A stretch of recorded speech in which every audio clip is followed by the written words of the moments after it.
Segundo, eu conheci, ainda era cardeal Boitiva, e trabalhamos nesse documento, não no Intermirífica, mas, em certo momento do concílio, o Santo Padre criou uma comissão mista, que eram os padres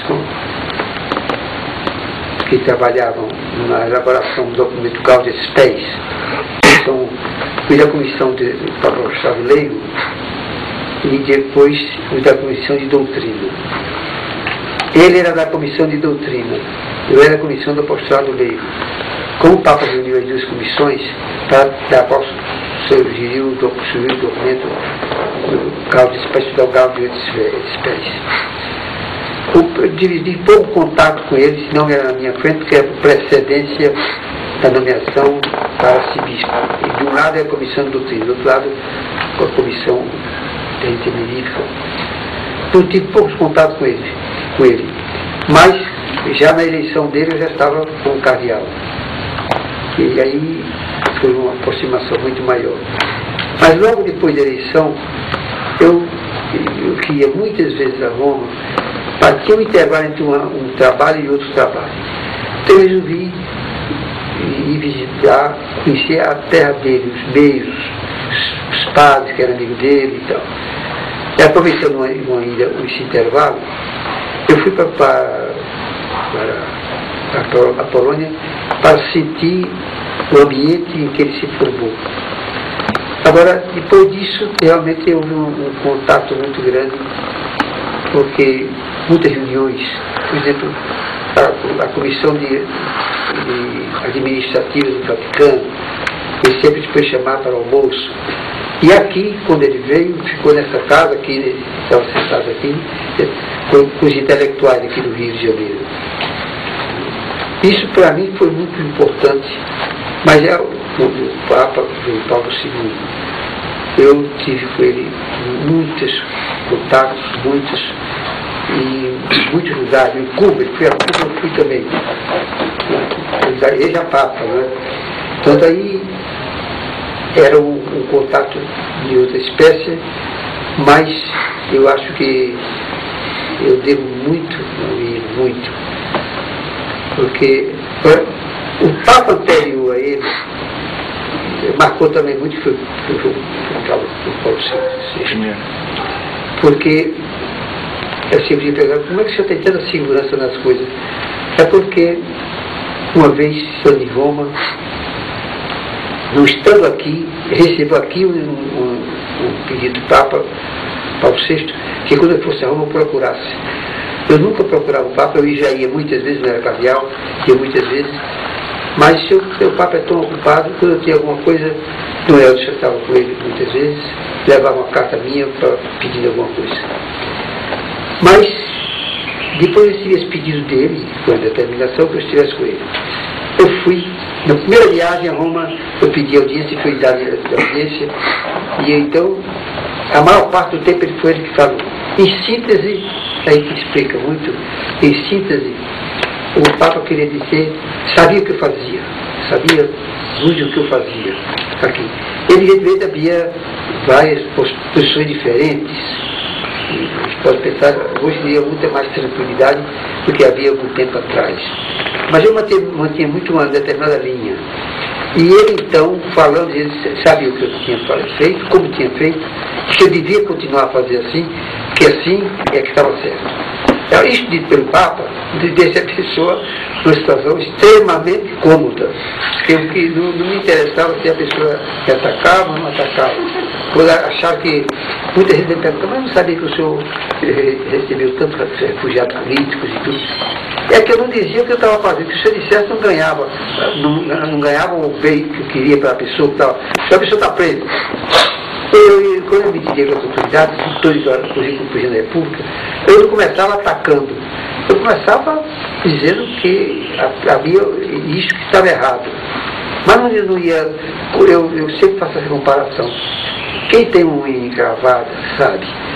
Se eu for pedir a alguém e pisa na unha encravada, eu não vou conseguir nada. Vocês estão percebendo isso? Claro. Então, a unha encravada chega atacando, condenando. Não, mas se eu chego, não cedo, da posição, mas pondero situações tais.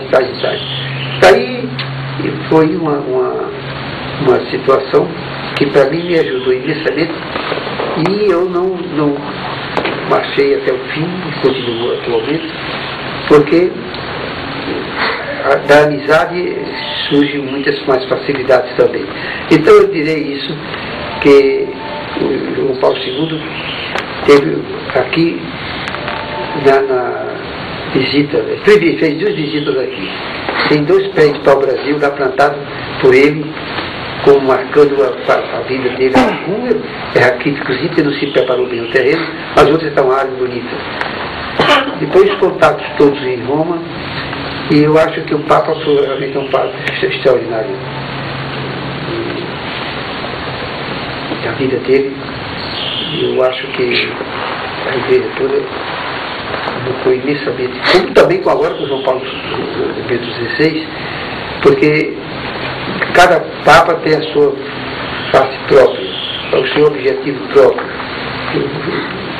Bento XVI sempre começa, no meio do discurso dele, muitas vezes fala, meu amado antecessor, né? É muito essa linha, né, de continuação. Mas são homens que trabalharam juntos, porque não é questão de doutrina, ele, cada 15 dias ele estava com o Papa, e quando veio a eleição, na eleição de Paulo VI, não, de João 23, eu era bispo, não era cardeal. Eu me lembro muito que eu estava na Praça de São Pedro, eu estava também transmitindo por uma televisão para o Brasil. Eu estou numa parte da transmissão, eu estava ajudando. Mas depois acharam, eu era bispo, mas já acharam que o bispo devia estar naquela onde era, eu não fui, era uma rádio aqui do Brasil. Agora, uma mulher, quando saiu a fumaça branca, sério fumaça branca, eu estava na Praça de São Pedro. Aí atrás de mim uma senhora dizia que se fosse eleito um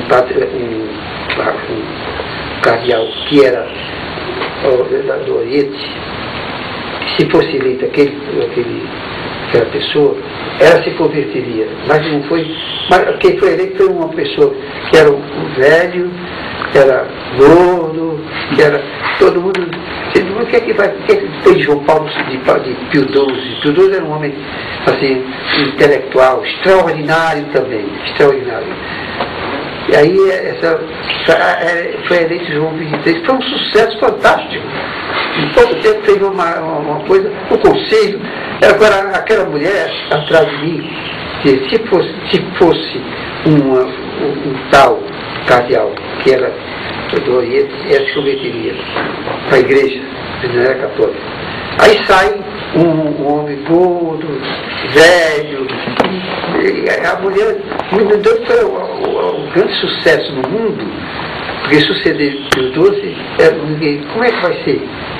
E foi de maneira admirável, foi com concílio, ele foi pouco tempo, morreu logo. Aí a gente vê como é que Deus dirige a igreja. Deus dirige a igreja, ele não sabe o que acontece, às vezes está acontecendo tudo errado. Então a gente fica numa situação sendo ruim, mas sempre que Deus não está vendo isso. Não, porque Deus, nós só vemos no dia de hoje, no momento atual. Nós estamos conversando aqui no momento, mas nós não estamos sabendo o que acontecerá daqui a uma semana, 10 dias, 15 dias, comigo, com vocês, não sabemos. Portanto, Deus sabe, muitas vezes, e aquela expressãozinha popular, Deus escreve certo linhas tortas. É exatamente isso. Então, isso nos leva a uma aceitação da vontade de Deus, mesmo que você conta tudo, está dando tudo errado. Agora, a gente deve rezar, deve procurar os caminhos normais, pela oração, mas não pensar que nós é que temos a verdade. A verdade está em Deus, e quando as coisas ocorrem erradamente, Deus sabe tirar o bem do erro, quando a pessoa aceita a vontade de Deus. Isso não tem nada com comunicação propriamente, mas em geral é uma norma que nos ajudará muito.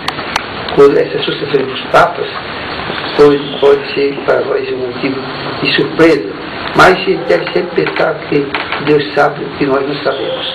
Nós somos criaturas limitadas, Deus é o Cício.